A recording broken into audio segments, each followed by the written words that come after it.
Tell us, Jared. I being an environmental studies student myself and studying that at York University, we talked about climate change back then, and now it's really prevalent.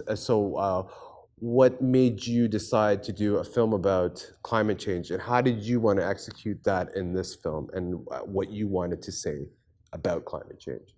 Well, sure. I mean, I've made a few films about climate change to date. So I think previously the films, though, have geared towards more of the climate choir, more of your active allies. That's kind of an organizational term that you would use. Right. And that's fantastic. We need people who are charged and who care about this issue to get out and make their voices heard. And we need to amplify those voices. Now, film works as a tool to do that.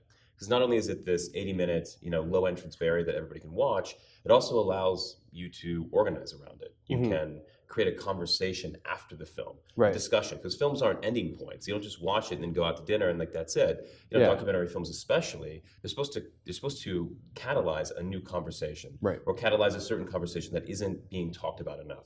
So for this film, we really wanted to spark a conversation about climate change as a security issue, about connecting the dots between climate change, migration, conflict, border tensions, that the U.S. government, a number of other governments around the world, around 75% of them, see climate change as a issue of their national security.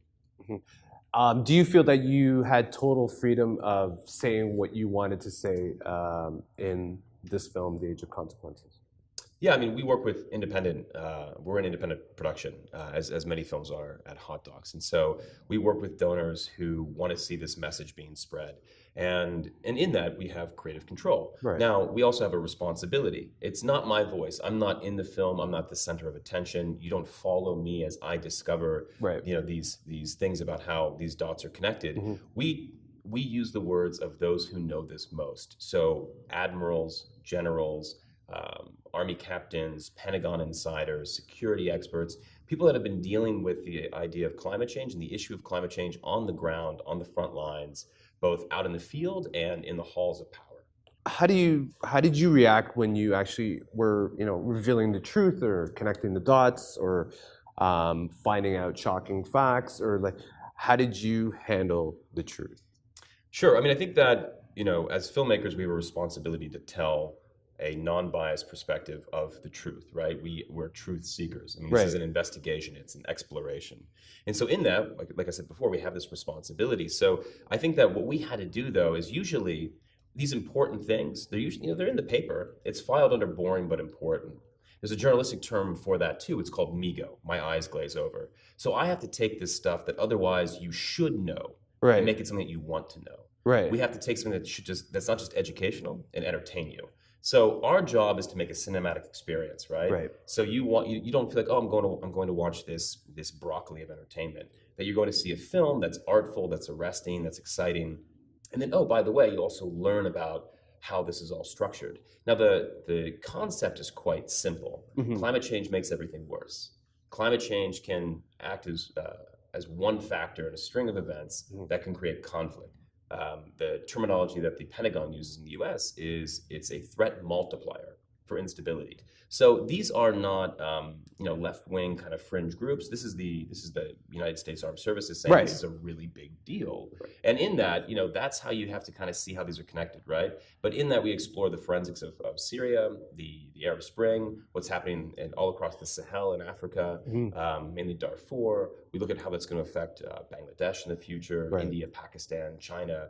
These are all interrelated, and also national security is international security. It's also human security, right? Right. All of these things are interrelated, and all of these are going to be agitated and made worse because of climate change. What pops in my head for some odd reason is when I watch The Walking Dead. This is the real Walking Dead. When I watched your film and people migrating, people going through fences and stuff, and they're hungry and they want shelter, and they want food, they want security, and they're going through barbed wire fences. This is to me is the real Walking Dead. And can you not the fact that it is the Walking Dead, but I'm just saying these refugees are what's really going on. Can you perhaps a little comment on that? Yeah, sure. I think that we in pop culture and the popular imagination try to figure out ways to understand potential future scenarios. So yeah, you could look at a more dystopian future that might resemble The Walking Dead, that might resemble Cormac McCarthy's The Road. And look, anything is possible, right? We know that things can be bad. We know that things are grim now and that things could get bad. I don't think that we understand, though, what the limits of what we're capable of doing are yet. That we actually have a tremendous amount of potential as a society, as a species, and we can choose. We still have time to choose. Right. We can avoid the most cataclysmic aspects of this issue. Now, if we do nothing, surely we will go down a path that is not going to be pretty.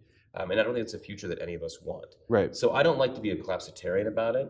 I think that, to speak to another idea, though, yeah, it's important to not have a failure of imagination. Right. Because look, there's two terms I'll throw at you. One's forecasting. Forecasting means I rely on the data that I have today to tell you what's going to happen tomorrow. Right. And it often looks very similar. We do that with weather all the time. Now, scenario planning means that we have to imagine a different future that's not necessarily based on the present. And yes, it could look something like that, or it could look radically different. It's probably going to look like something that we don't understand yet. Right. I don't think we're capable of understanding what it would be like when island nations are completely submerged by water. I don't think we're able to fathom 30 million, 50 million refugees in Bangladesh. I don't think we can understand that Greenland's ice sheet might melt, and that could be 20 feet of sea level rise. Right. That's really frightening stuff. I don't think that we're able to truly understand or grasp those tipping points. But the best thing that we can do, of course, is be resilient, right? Right. We have to mitigate, we have to adapt. So we need to employ renewables. We need to rethink how it is that we do a lot of things in our society. Yep. We need to make sure that we are prepared for possible scenarios. What would, if he hasn't watched it yet, what does Al Gore think about your documentary? Or what would you think he would say about your documentary if he hasn't watched it yet? He has. I mean, we just finished this 8 days ago, and we're still working with an exhibition. Yeah. An exhibition screener at this point. Right. I mean, we are. This is really fresh. We were kind of cutting this in real time. So what do you think he would say? What do I think he would say? I don't know. I mean, look, Al Gore has been a leader on this issue, but I think that we need to have a number of different people leading on this issue in a number of different ways. So, he's been really effective at what he's been doing. There's a lot of people in the grassroots communities that are doing really effective stuff. Right.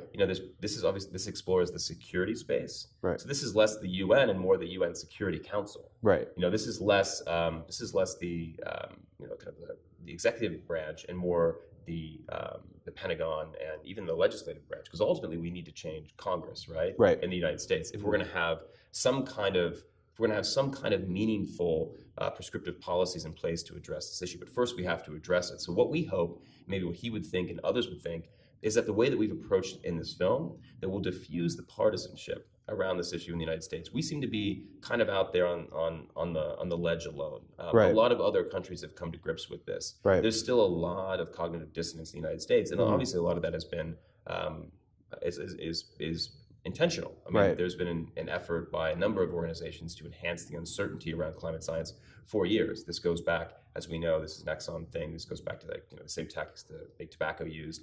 So we know that there's special interests at play. We have to move past that. We have to move past the partisan politics.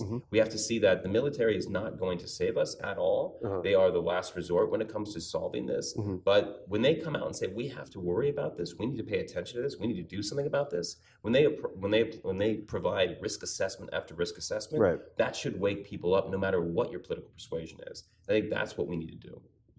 How does it feel to be here at Hot Docs and screening your film here at this festival in Toronto? Hot Docs is great. This is my first time here. I'm thrilled to be here. It's a beautiful festival. I know that the Toronto public is really supportive of the festival. The festival's been great. Shane, Jillian, Laura, Jessica, they've all been fantastic so far, and everybody in between. So we're thrilled to be here. We're thrilled to have our world premiere here, and I hope to come back again too.